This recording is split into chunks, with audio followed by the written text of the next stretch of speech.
The Debutante by Leonora Carrington. When I was a debutante, I often went to the zoo.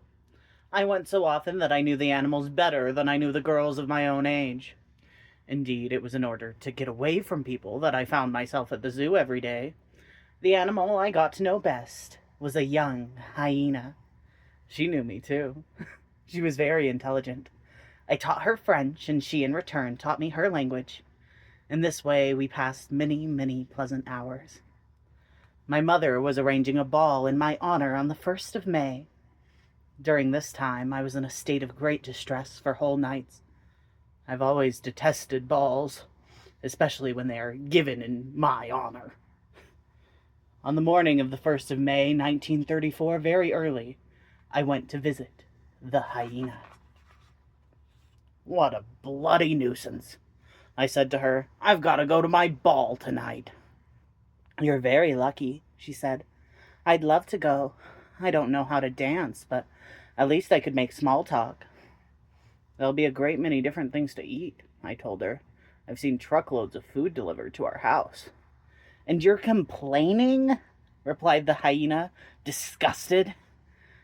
"Just think of me. I eat once a day, and you can't imagine what a heap of bloody rubbish I'm given." I had an audacious idea, and I almost laughed. "All you have to do is go instead of me." "We don't resemble each other enough. Otherwise, I'd gladly go," said the hyena rather sadly. "Listen," I said. "No one sees too well in the evening light. If you disguise yourself, nobody will notice you in the crowd. Besides, we're practically the same size. You're my only friend. I beg you to do this for me."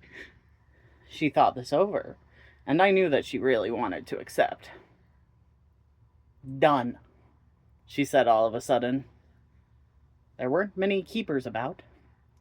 It was so early in the morning I opened the cage quickly, and in a very few moments we were out in the street. I hailed a taxi. At home, everybody was still in bed. In my room, I brought out the dress I was to wear that evening. It was a little long, and the hyena found it difficult to walk in my high-heeled shoes. I found some gloves to hide her hands, which were too hairy to look like mine. By the time the sun was shining into my room, she was able to make her way around the room several times, walking more or less upright. We were so busy that my mother almost opened the door to say good morning before the hyena had hidden under my bed. "There's a bad smell in your room," my mother said, opening the window. "You must have a scented bath before tonight, with my new bath salts." "Certainly," I said. She didn't stay long. I think the smell was too much for her. "Don't be late for breakfast," she said, and left the room. The greatest difficulty was to find a way of disguising the hyena's face. We spent hours and hours looking for a way, but she always rejected my suggestions. At last she said, "I think I've found the answer. Have you got a maid?" "Yes," I said, puzzled. "There you are, then. Ring for your maid, and when she comes in, we'll pounce upon her and tear off her face. I'll wear her face tonight instead of mine." "It's not practical," I said. "She'll probably die if she hasn't got a face. Somebody will certainly find the corpse and will be put in prison." "I'm hungry enough to eat her," the hyena replied. "And the bones?" "As well," she said. "So it's on." "Only if you promise to kill her before tearing off her face. It'll hurt too much otherwise." "All right, it's all the same to me." Not without a certain amount of nervousness, I rang for Mary, my maid. I certainly wouldn't have done it if I didn't hate having to go to a ball so much. When Mary came in, I turned to the wall so as not to see. I must admit it didn't take long. A brief cry, and it was over. While the hyena was eating, I looked out the window. A few minutes later, she said, "I can't eat any more. Her 2 feet are left over still. But if you have a little bag, I'll eat them later in the day."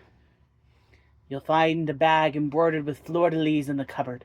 Empty out the handkerchiefs you'll find inside and take it." She did as I suggested. Then she said, "Turn round now, and look how beautiful I am." In front of the mirror, the hyena was admiring herself in Mary's face.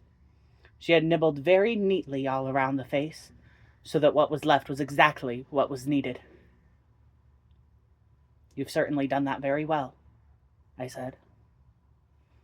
Towards evening, when the hyena was all dressed up, she declared, "I really feel in tip-top form. I have a feeling that I shall be a great success this evening." When we had heard the music from downstairs for quite some time, I said to her, "Go on down now, and remember, don't stand next to my mother. She's bound to realize that it isn't me. Apart from her, I don't know anybody. Best of luck." I kissed her as I left her, but she did smell very strong. Night fell. Tired by the day's emotions, I took a book and sat down by the open window, giving myself up to peace and quiet. I remember that I was reading Gulliver's Travels by Jonathan Swift. About an hour later, I noticed the first signs of trouble. A bat flew in at the window, uttering little cries. I am terribly afraid of bats. I hid behind a chair, my teeth chattering. I had hardly gone down on my knees when the sound of beating wings was overcome by a great noise at my door. My mother entered, pale with rage. "We'd just sat down at the table," she said, "when that thing sitting in your place got up and shouted, 'So I smell a bit strong, what? Well, I don't eat cakes.'" Whereupon it tore off its face and ate it, and with one great bound it disappeared through the window.